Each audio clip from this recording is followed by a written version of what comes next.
Rowena Kittredge grips a coal-stained telegram at her doorway in Leadville, while two men unload her husband's body from the collapse near Tennessee Pass. No apology, no compensation, just debt. Hours later, her landlord on Harrison Avenue gives her 7 days to pay, or freeze outside with her sick son. So she does the unthinkable. She hauls empty bottles from behind the Tabor Opera House and builds a crooked glass wall to trap heat. They laugh, until the night everything freezes. Will her trash wall save a life or break her last hope? Like and subscribe, and tell me where you're watching from. The telegram came late, folded twice, smudged by someone's wet gloves. It wasn't handed to Rowena Kittredge, just left stuck under the tin basin by the door, fluttering like it wanted to leave before being read. Inside, just 10 words, each colder than the next. Your husband, Thomas Kittredge, died in collapse. No compensation possible. That was all. No signature, no seal from the mining company, not even the courtesy of a date. She didn't cry, not because she was strong, but because her lungs were too tight to allow it. Leadville sat at over 10,000 feet above sea level, and in February, even breathing cost something. Her son Dorian, only 6, lay coughing in a corner, wrapped in an old buffalo hide blanket that still smelled faintly of train smoke and coal dust from their journey west. The stove in the corner sputtered with its last handful of coal, and she hadn't eaten since the day before. She read the telegram 3 times before folding it into the notebook Thomas used to scribble shopping lists in. Candle stubs, flour, kerosene, beans. She wrote one more word underneath it: bastards. Then she closed it and lit a match under the last piece of fatback she owned. Her husband had died in the Tennessee Pass collapse. Now he'd been buried by a sentence. The landlord showed up the next morning, as if the mountain's death toll were an opportunity. Mr. Danforth had a gut like a beer barrel and fingers that moved coins in his pocket while he talked. He didn't take off his hat. "You've got 7 days, Mrs. Kittredge," he said, glancing at the pale boy behind her with no interest. "Rent or road? I'm not in the business of charity." She tried to explain, just 1 more week, just until the company sorted it, just until she found work. But he raised a hand like he was fanning off a fly. "Lady, I've got 6 other mouths waiting for this shack. You want to keep it, you pay." Then, quieter, with no venom but no warmth either, "I'd start packing." He left muddy boot prints across the front steps that froze before she could scrub them out. That night, Rowena found herself standing in the yard, eyes scanning the skeletal fence, her hands numb inside her dead husband's gloves. She thought of the ledger she kept beneath the floorboard. $350 owed for rent, another $110 for coal. She thought of the mining company's general office down on East 7th Street, closed on Sundays, useless always. And she thought of the back alley behind the Tabor Opera House, where miners tossed bottles when they couldn't afford another drink.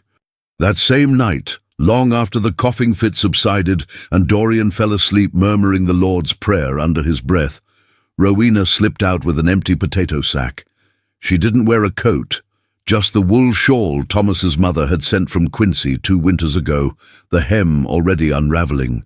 Snow crunched underfoot, and she followed her own breath to the alley behind the Tabor, where the barmaids dumped glass after closing. The wind was sharp, but the silence sharper. Her fingers bled on the first bottle she picked. Thick brown glass, label half peeled, still smelling of rye. She gathered 10 more, dragging the sack like it was full of gold. A drunk stumbled past, didn't notice her. Another man, one of the Czech miners from the Southern Star Shaft, watched her from the mouth of the alley. "You building a church?" he slurred. She didn't answer. There was nothing to say. She hauled the sack back across Harrison Avenue, passing the brick front of the Leadville Herald building, where warm light still flickered. Inside, someone would be typesetting obituaries. She wondered if Thomas would even get one. By the time she reached the shack, her fingers had gone blue around the nails. She set the bottles against the side wall of the tool shed, half collapsed, angled toward the sun. In summer, it had grown tomatoes for 3 days before frost took them. Now it stood hollow, half-frozen and useless, except it faced east, and she remembered Thomas once saying, "Glass holds heat if you treat it like a trap." He had meant it about windows, but glass was glass. She gathered mud from under the porch, thick with straw and rat droppings, and began packing it around the bottles one by one, until they stood like crooked teeth catching the cold light. It wasn't a wall yet, not even a plan. It was desperation molded into shape. Her knuckles were raw, her breath uneven, but her hands moved on their own. Behind her, the shack let out a groan in the wind. She didn't turn. She kept building. In her head, she was no longer a widow or a tenant. She was a woman gambling heat against the cold, and it was a game she couldn't afford to lose. The next day, she scavenged again, this time from the alley behind the Silver Dollar Saloon and the trash piles near the railroad spur on East 4th Street. Each bottle told a story. Labels from Denver distilleries, old ink stains from medicine vials, cracked necks from bar fights. She cleaned what she could in a washtub with melted snow, drying them on the last clean flour sack. Dorian watched from the doorway, his cheeks hollow, the corner of his mouth crusted with dried honey from the last biscuit she'd been able to find. "Are we making something?" he asked, voice thin. "We're making a coat," she replied, "for the house." He didn't ask more. She liked that about him. Thomas had once said their son had the silence of a priest and the eyes of a wolf. By evening, she had enough to line another row. She reinforced the base with fire brick salvaged from a collapsed chimney down by Stringtown. Her fingers ached, but she didn't stop. Every bottle embedded was one more layer between them and the wind. She marked her progress with chalk, 2 feet, 3 feet, 4. On the 4th night, the wind picked up and whistled low, like it was learning to fear what she was building. On the 5th day, Mr. Danforth passed by again. He didn't knock, just stared from the street, hat low over his eyes, boots clean this time. He saw the wall rising behind the shack, the bottles glinting in the pale morning sun. "You planning to open a saloon?" he called out. Rowena was feeding Dorian broth made from boiled onion skin and lard. She didn't look up. "You'll see," she said quietly, and he didn't laugh. But he didn't stay either.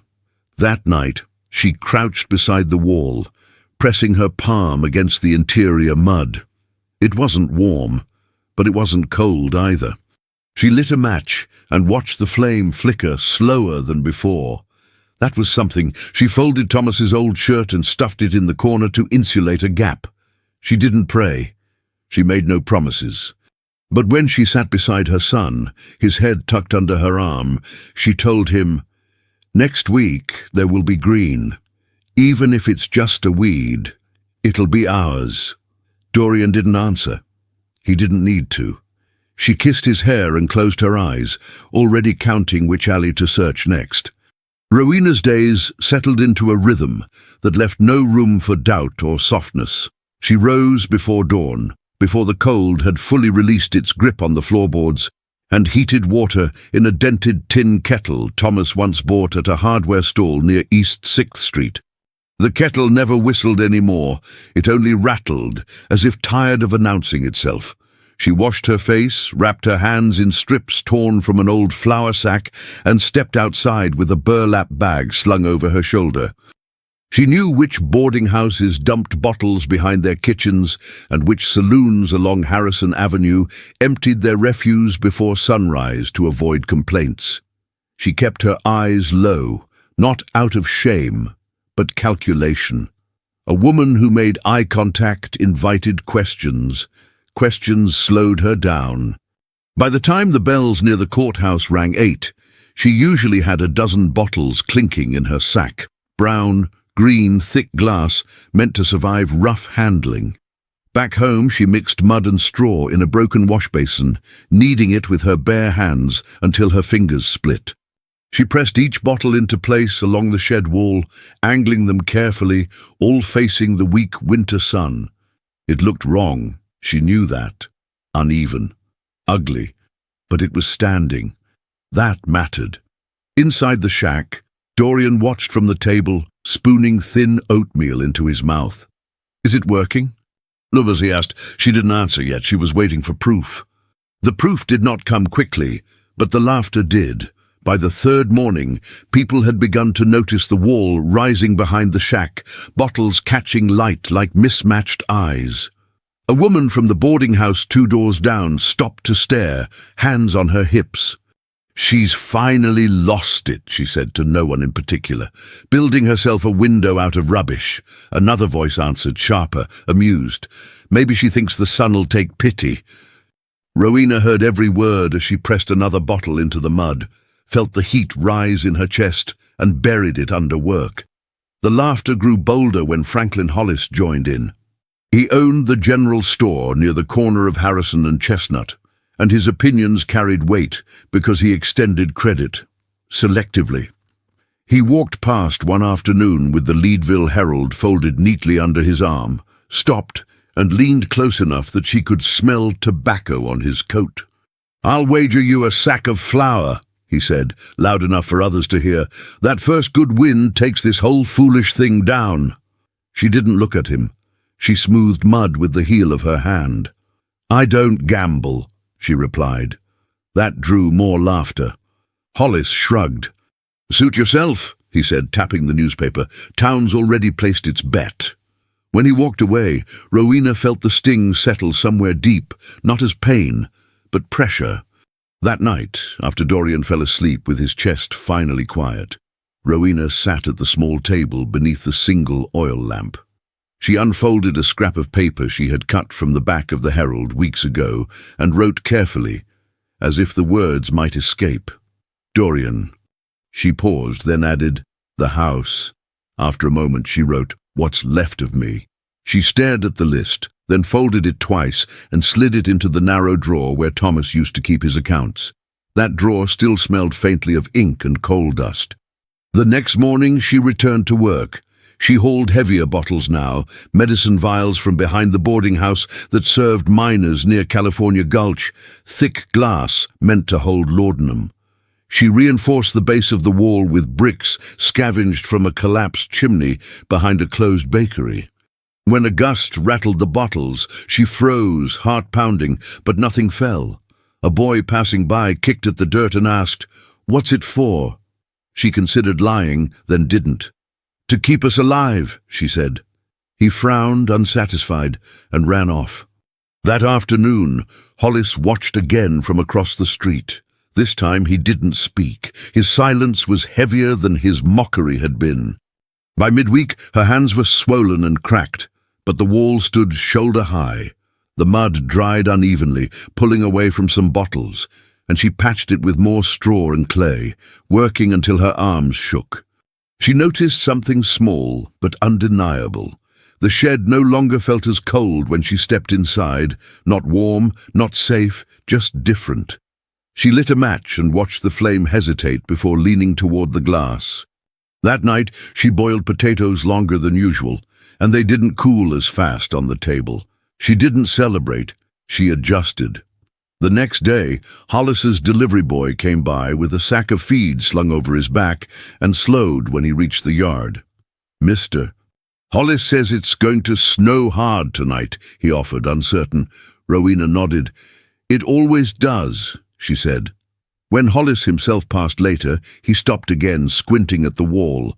"You still got time to tear it down," he said, almost helpful. "Save yourself the trouble." She finally met his eyes. "I don't have time to be wrong," she answered. He looked away first. That mattered more than she expected. That evening, she added one last row of bottles and pressed her palm flat against the inside mud. It held the heat of her skin longer than it should have. The night before the forecasted wind, Rowena slept in her clothes. She woke twice to check the wall, lantern in hand, boots crunching across frozen dirt. Each time, it stood. In the early morning, she rose, fed the stove, and sat beside Dorian while he ate. "People laugh when they're scared," she told him, not sure where the words came from. He nodded as if that explained everything. When the sun climbed high enough to touch the glass, she felt it, subtle but there. The shed was holding something back. By midday, Hollis returned, newspaper tucked under his arm again. He circled the yard this time, slow, inspecting the base, the angle, the mud. "You're serious," he said at last. She wiped her hands on her skirt. "I always was." He scoffed, but there was no laughter in it. "It'll fall," he said, quieter. "Everything does." She didn't argue. She went inside, pulled the folded paper from the drawer, and touched the names once more. Outside, the wind began to rise. Inside, the wall stayed where it was. Rowena returned to the shed and leaned another bottle into place, sealing the last gap, as if closing a door the cold would soon test. That evening, as the light faded and the town settled into the familiar posture of waiting out the night, Rowena stood back and studied the wall. It was crooked, uneven, and undeniably there. Across the street, Hollis lingered longer than he meant to, the Leadville Herald still folded under his arm, watching without comment. A woman passed and muttered something under her breath. Rowena didn't hear it. She was already thinking ahead, about soil, about seeds, about what might survive if the wall did. Inside the shack, Dorian coughed once, then fell quiet. She closed the door, slid the bolt into place, and returned to the shed, resting her hand against the glass one last time. It wasn't warm enough to trust, but it wasn't lying either. The laughter from earlier days echoed faintly in her memory, thin and distant. She ignored it. She picked up her tools, stacked them neatly by the door, and went inside. Tomorrow would decide who was foolish. Tonight, all that mattered was that the wall stood, the names were written, and Rowena Kittredge had not stopped. It came without warning, though everyone claimed later they'd felt it coming. The worst freeze Leadville had seen in years gripped the town with a violence that bent logic. Pipes froze solid by sundown, even the thicker ones reinforced with wool and straw in the boarding houses near East 5th Street. Chickens in backyards died without a sound, their feathers frozen into fans. By midnight, the water in the tin cups on Rowena's table had turned to slush, and by 2, it was ice. The stove refused to hold heat no matter how much coal she fed it, and her hands blistered from stoking. Dorian was burning up, his skin hot but his breath shallow and sharp. She kept pressing a rag, soaked in onion water, to his forehead, knowing it wasn't enough. The old thermometer Thomas once nailed near the door had dropped below 0 and cracked hours ago. Rowena wrapped the boy tighter and kissed the top of his head without waking him. Then she stepped outside and crossed the short path to the shed. She needed to know. She needed to see if the wall had betrayed her. Her fingers shook as she placed them against the inside seam where mud met glass. The wall vibrated with wind, but it didn't move. She waited. Still no sound of cracking, just a silence that for once didn't feel like abandonment. She sat beside the wall for a long time, knees pulled close to her chest, watching her breath rise and fall. The bottles glowed faintly in the dark, catching bits of moonlight in uneven colors, green, brown, clear. They looked like useless things, the kind of junk men mocked her for collecting. But now they felt like soldiers keeping watch. A memory came to her uninvited, Thomas laughing as he tried to explain how glass worked, back when they first moved west. "It traps heat if you build right," he'd said, scribbling diagrams on butcher paper from Quinn's Market. "Like a coat for your house." She had rolled her eyes then. Now she would have given anything to hear that voice again. Her hand drifted over the newest seam, mud packed just yesterday, and she felt it. Not heat exactly, but absence of cold. That alone was worth something. She took a stub of candle from her coat and lit it. The flame stayed upright, no draught. She smiled, the kind that hurts because it doesn't have room to exist. Behind her the wind howled like it was searching for cracks. She whispered, more to herself than anyone, Not tonight. Inside the shack, the cough came again, sharp, slicing through the thin walls like a warning bell. She hurried back, careful not to let the cold follow. Dorian lay twisted in his blanket, his lips pale, his breath hitching. She wiped his face with a cloth, then sat beside him, holding his wrist to feel his pulse. "You'll see green again," she said, barely audible. "I swear it." He didn't stir. She reached for the tea she had steeped hours before, barely warm now, brewed from dried horehound she'd bartered from a German woman near Stringtown, and tried to coax a few sips past his lips. He swallowed, barely. That was enough to keep hope alive another hour. She wrapped his hands in a cloth and sat down again, not to sleep but to wait. She knew what death smelled like. She'd smelled it last week when they buried the miners from Tennessee Pass in pine boxes too short for grown men. Her son didn't smell like that. Not yet. The wall had to hold. She had built it with her fingers and fury, and now it had to do something no one thought it could. Make a place for life, where death already had a claim. The morning didn't arrive so much as slowly bleed into the night. Around 5, smoke began rising from the neighboring chimneys, faint and delayed. Rowena stepped outside again. Her boots cracked the ice on the porch. She walked to the shed with no expectations. She had already prepared herself for collapse. Her hands trembled as she lifted the latch and opened the creaky wooden door. What she saw inside stole whatever breath she had left. The plants, barely sprouts 2 days ago, were still standing. Not many. 6, maybe 7, little leaves trembling but intact. The warmth had held, the bottles had done their job, the mud hadn't split.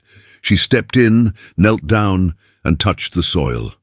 It wasn't frozen. It was cold, yes, but soft. She broke into a sob, loud and sudden, catching herself with both hands against the dirt wall. Not for Thomas, not for the mockery, not even for Dorian. She cried because something had worked. Something she did with her own cracked hands had stood its ground when the world didn't care if she vanished. The weight of that realization left her shaking. She pressed her forehead against the edge of the glass, her tears smudging the already dirty surface. Outside, the wind had started to ease. Somewhere down the street, a rooster crowed, a pathetic frostbitten attempt at routine. Rowena stayed in the shed for several more minutes, not moving, not thinking, just feeling. The bottles pressed into her palm were smooth and ridiculous and miraculous. When she finally stood, she looked again at the sprouts. They weren't impressive.